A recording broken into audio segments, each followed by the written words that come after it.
Sir कल कोटा का दौरा था, काफ़ी तादाद में आपने वहाँ लीडर से मुलाकात की, कार्यकर्ताओं से मिले, किस तरह का फीडबैक हाड़ौती का लिया? देखिए, बहुत अच्छा फीडबैक था और सबसे अच्छी चीज़ ये है कि रास्ते भर में कांग्रेस के कार्यकर्ताओं में बड़ा जोश देखने को मिला और सबने बड़ा सोशल डिस्टेंसिंग का पालन करते हुए हमारा कार्यक्रम वहाँ पर हुआ और सभी मुख्य कांग्रेस के नेता पूरे के पूरे चारों डिस्ट्रिक्ट के उस संभाग के वहाँ पर आए और फीडबैक का कार्यक्रम था। बहुत अच्छा फीडबैक सब लोगों से मिला और उसके ऊपर हम लोग आगे कार्रवाई करेंगे। सर 3 दिनों के मंथन में क्या कुछ खास बातें निकल कर सामने आई? देखिए, इसमें मेन तो सब लोगों से मुलाकात हुई है, कार्यकर्ताओं से मुलाकात हुई। 4 घंटे मंत्री मंडल में सब मंत्रियों के साथ में गहन चर्चा हुई और फिर संभागीय कार्यक्रम के अंदर चारों जिलों के हमारे मुख्य जो नेता हैं उन सबसे बात हुई।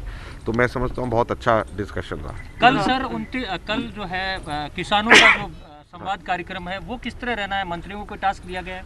मंत्रियों की ड्यूटीज़ लगाई गई हैं, डिस्ट्रिक्ट्स सब मंत्रियों को ड्यूटीज़ लगाई गई हैं और दुतात्रा जी इसको घोषणा करेंगे, इसको कार्यक्रम को आगे किस तरीके से करना है। मुख्य मकसद ये है कि किसानों की सभाएं अलग अलग इलाकों में जाकर के करनी है और किसानों को संबोधित करना है और उनको उनके बीच में जाकर के बिल के बारे में चर्चा करनी है और बताना है। और किसान खुद इस चीज़ को समझते हैं अच्छे से कि ये बिल जो है, तीनों के तीनों कानून किस तरीके से किसानों के हितों के ऊपर वार कर रहे हैं और किस तरीके से जमाखोरी और कालाबाजारी को आगे बढ़ाएंगे, किस तरीके से कॉन्ट्रैक्ट फार्मिंग, अनुबंध फार्मिंग के माध्यम से वो एक तरीके से पुरानी बड़ी ज़मींदारी व्यवस्था को वापस लाने का एक प्रयास है और किसानों के ऊपर एक तरीके से हमला है। ये सब बातें किसानों को जाकर के बताने की ज़रूरत है। एक नसीहत भी दी है सर कि पार्टी फॉरम पर ही बात कही जाए, सार्वजनिक तौर पे शिकायतें नहीं हों। वो तो हर पार्टी की एक डिसिप्लिन होता है, पार्टी का डिसिप्लिन है, परिवार का डिसिप्लिन है। और जब मैं खुद यहाँ पर AICC जनरल सेक्रेटरी के नाते सबसे मिल रहा हूँ, जो भी व्यक्ति आता है, कोई भी व्यक्ति अपॉइंटमेंट लेकर के नहीं, कोई भी व्यक्ति सीधे सीधे आता है, मैं मिल रहा हूँ। जब तक उसकी बात ख़त्म नहीं होती मैं सबकी बात सुनता हूँ।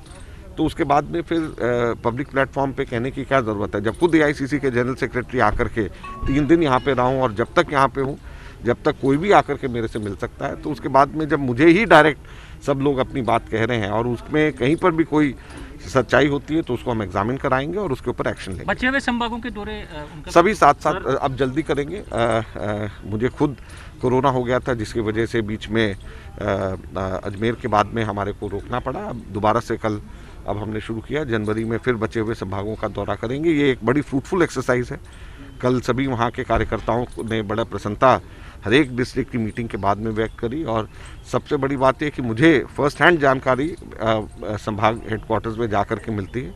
इसके बाद में संभागों के दौरे ख़त्म करने के बाद मैं डिस्ट्रिक्ट वाइज जाऊंगा और वहाँ पे जाकर के और नीचे कार्यकर्ताओं से मिलूंगा। कांग्रेस साहब, राम मंदिर निर्माण को लेकर भारतीय जनता पार्टी और संघ परिवार लोगों से पैसे इकट्ठे कर रहे हैं, धन संग्रह चल रहा है, पूरे देश भर में एक मुहिम है। जिस तरह कार सेवा हुई थी उसी तरीके से हर घर में अब संघ के लोग पहुँच रहे हैं। देखिए, भगवान राम में हम सब लोगों की आस्था है। कोई ऐसा व्यक्ति चाहे किसी भी धर्म को मानने वाला होता है, सबके सब लोग भगवान राम का आदर करते हैं और हम सबके सब लोग भगवान राम के दिखाए हुए रास्ते से, रामायण के में बताए हुए रास्ते से हम सब लोग प्रेरणा हम लोगों को हम लोग लेते हैं। तो इन सब चीज़ों में तो कहीं पे राजनीति किसी भी तरीके से होनी नहीं चाहिए और जब हम ये मानते हैं कि राजनीति नहीं होनी चाहिए तो फिर हमसे क्यों पूछते हो। हम लोगों का तो जो है बहुत आस्था है। हम लोग चाहते हैं कि भगवान राम का मंदिर जल्द से जल्द बने, भव्य बने, इतना भव्य बने कि उनसे बराबर का मंदिर पूरे विश्व में ना हो। हम सब लोग ये चाहते हैं। सर मंत्रिमंडल विस्तार को लेकर कुछ विधायकों में जो देरी हो रही है उसको लेकर नाराजगी है। एक विधायक ने तो ये भी कहा कि बुढ़ापे में दूल्हा बनने से कोई फायदा नहीं। हाँ, बहुत सारे विधायक ये कहते हैं। सवाल है सर विकलांगों का। राजस्थान में 15 लाख विकलांग है सर और सरकार ने ये वादा किया था कि पेंशन बढ़ाएंगे सर। 750 रुपये में इस महंगाई में सर गुजारा नहीं हो पाता और 2 साल से विशेष योग्यजन आयुक्त का पद खाली पड़ा हुआ है सर। उसको जल्दी भरेंगे, जल्दी भरेंगे। सचिन पायलट कैंप कुछ इश्यूज थे, अब तो कोई इश्यूज नहीं है। अब हम सब लोग आपस में बात कर रहे हैं और चर्चा कर रहे हैं और संवाद हो रहा है और अच्छी तरीके से सब लोग मिल कर के चलेंगे। कोई कैंप नहीं है, सब लोग मिल कर के हैं हमारे सभी के सभी विधायक कांग्रेस के विधायक हैं, कोई कैंप नहीं है। और आप धीरे धीरे देखेंगे आगे आने वाले दिनों में खुद आप महसूस करेंगे कोई कैंप नहीं है, सब लोग मिलकर चल रहे हैं। लेकिन सर ये माना जाए बीटीपी के 2 विधायक जो हैं सर, उन्होंने नाराजगी जाहिर की सरकार के कामकाज को लेकर। देखते हैं क्या है, और किसी की भी कोई नाराजगी और कोई मसला जायज़ होगा तो उसको ठीक करा जाएगा। आज अकल आप साहब, यूथ यहाँ कांग्रेस पर से भी ओवैसी की ट्रेनिंग पार्टी किया का कांग्रेस गठबंधन की बात चल रही है, राजस्थान में आगमन की बात चल रही है, उसको आप किस रूप में देखते हैं, क्योंकि 40 सीटों पे एक्सरसाइज भी की है उन्होंने। देखिए जो कर रहे हैं भारतीय जनता पार्टी को मदद पहुंचाने के लिए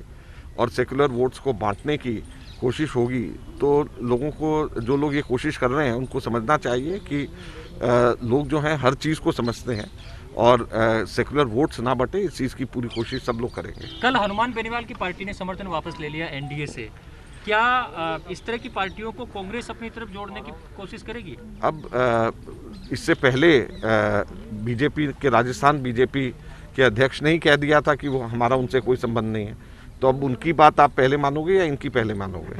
थैंक यू।